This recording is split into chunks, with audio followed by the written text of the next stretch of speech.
Louisiana's home team. This is Fox 8 News at 5 p.m. And then everyone on both sides of the streets just went like that. It was definitely chaotic. I was just thinking to myself, did I really get shot? I was actually crying when I was in the ambulance when they just strapped me in. I was crying. I was I could be dead right now. This is a clarion call, not just for New Orleans, but for the entire nation.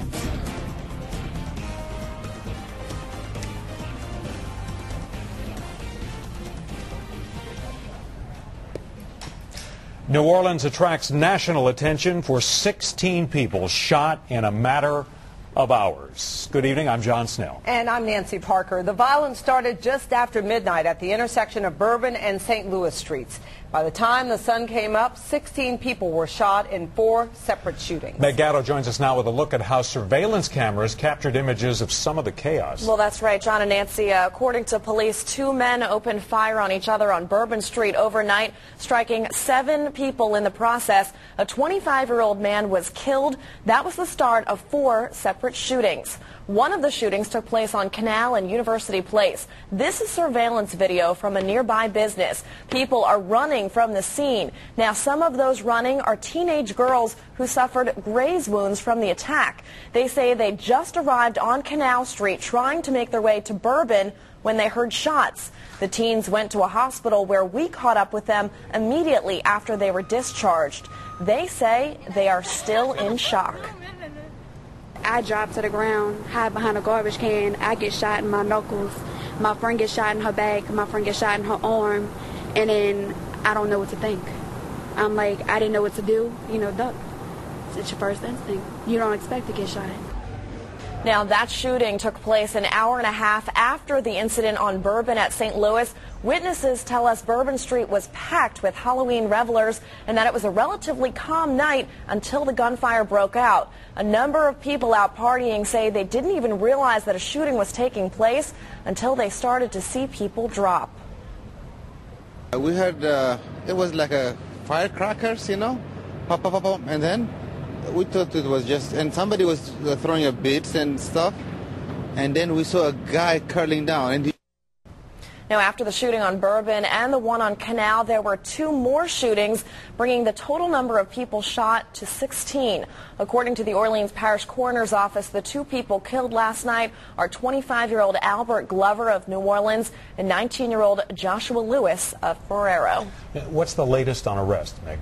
We understand that one person has been arrested. Now, he has been arrested for the shooting on Canal Street, Canal and University Place. We also understand that the NOPD is questioning one more person in that incident, but the other 3 shootings, including the major one on Bourbon, no suspects as of yet. And I talked to the relative of one person who was in the general area, and they described a stampede of people.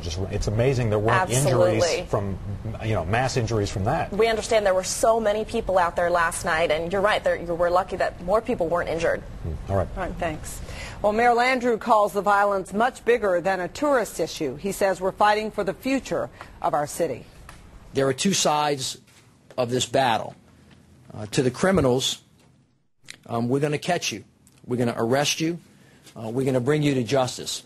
The mayor is calling the rash of shootings and violence a deep-seated issue that will require time to sort out. He blames black-on-black crime for much of the problem. Landrieu called the issue a culture of violence. What used to end with a fistfight now ends in gunfire. Together, we are going to win. We are united. We're going to use every weapon in our arsenal to attack this issue, and we are, as we speak, redoubling our efforts. Our police department is not sitting on its hands. We are adopting every policy, practice, strategy, tactic in this nation to fight crime and violent crime. But Tulane criminologist Dr. Peter Scharf says there has been a change in police culture in more than a decade. He says police officers aren't aggressive enough in crime fighting on the streets. He points to former Chief Richard Pennington's tenure as police chief in the 90s when the murder rate plummeted. They saturated, they took people down, they took the drug groups out, they stopped dealing on the corner. A combination of proactive patrol, hotspot, and effective community policing.